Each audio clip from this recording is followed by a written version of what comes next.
আসসালামু আলাইকুম, কেমন আছেন সবাই? আশা করি আল্লাহর রহমতে সবাই ভালো আছেন। আমিও আলহামদুলিল্লাহ ভালো আছি। আজকে আপনাদের সাথে শেয়ার করব মশলা ছাড়া সাদা গরুর মাংসের রেসিপি। খুব সহজ পদ্ধতিতে কম উপকরণে রান্না করা এই মাংস খেতে হবে ভীষণ মজার ও তৃপ্তিকর। প্রথমে আমি এখানে প্রায় 3 থেকে 4 কেজি গরুর মাংস নিয়েছি। মাংসগুলো ভালো করে ধুয়ে পানি ঝরিয়ে নিয়েছি। এখন চুলার উপর একটি বড় সাইজের কড়াই বসিয়ে একটু গরম করে নিচ্ছি। কড়াই গরম হয়ে গেলে এর মধ্যে মাংসগুলো দিয়ে দেব। আজকে আপনাদের সাথে শেয়ার করব মশলা ছাড়া সাদা গরুর মাংসের রেসিপি। খুব সহজ পদ্ধতিতে কম উপকরণে রান্না করা এই মাংস খেতে হবে ভীষণ মজার ও তৃপ্তিকর।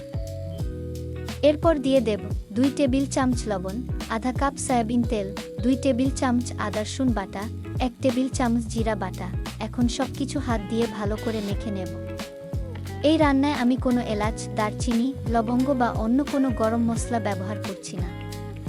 একদম মশলা ছাড়াই রান্না করব এই সাদা গরুর মাংস।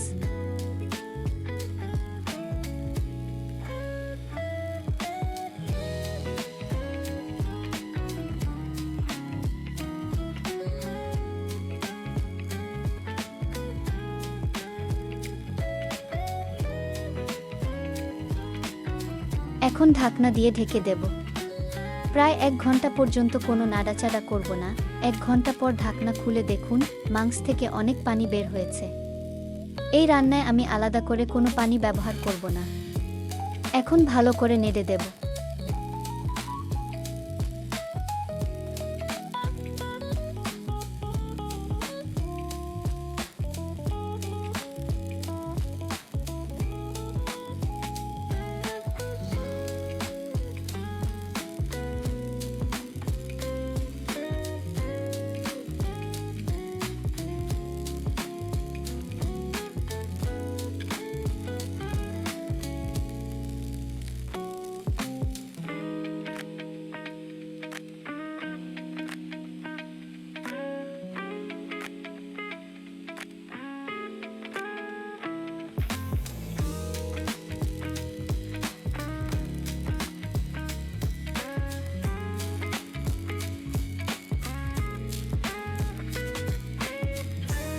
এরপর বড় করে কেটে রাখা আদা, রসুন ও পেঁয়াজ দিয়ে দেব।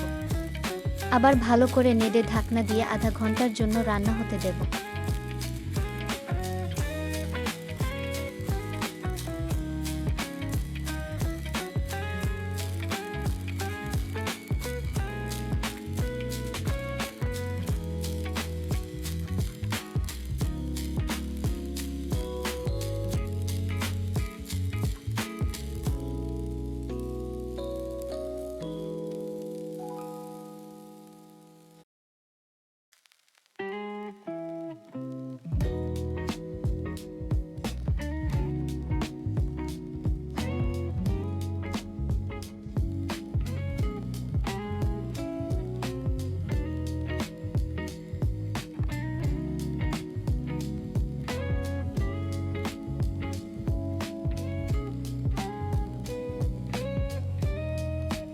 আধা ঘন্টা পর কয়েকটি শুকনো মরিচ নিয়ে 2 টুকরা করে কেটে দিয়ে দেব।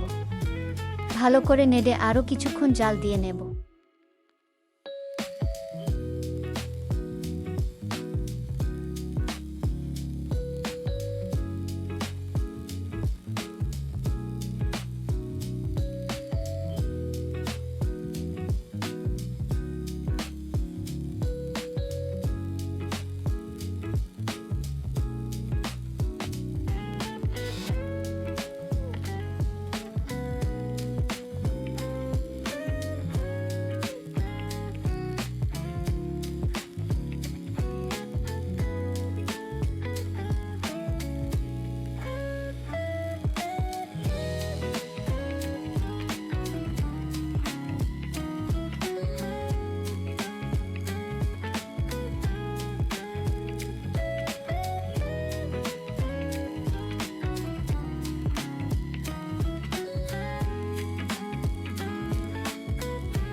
রান্না হয়ে গেছে, এখন চুলা বন্ধ করে পরিবেশন করে নেব। ভিডিওটি ভালো লাগলে অবশ্যই লাইক, কমেন্ট ও শেয়ার করবেন। পুরো ভিডিওটি দেখার জন্য সবাইকে অনেক ধন্যবাদ। আল্লাহ হাফেজ, আসসালামু আলাইকুম। এখন আপনাদের একটু দেখাই, দেখুন মাংসের টুকরোগুলো কত সুন্দর নরম, জুসি আর তুলার মতো সফট হয়েছে। মাশাআল্লাহ, মশলা ছাড়াও এই গরুর মাংসের স্বাদ অসাধারণ।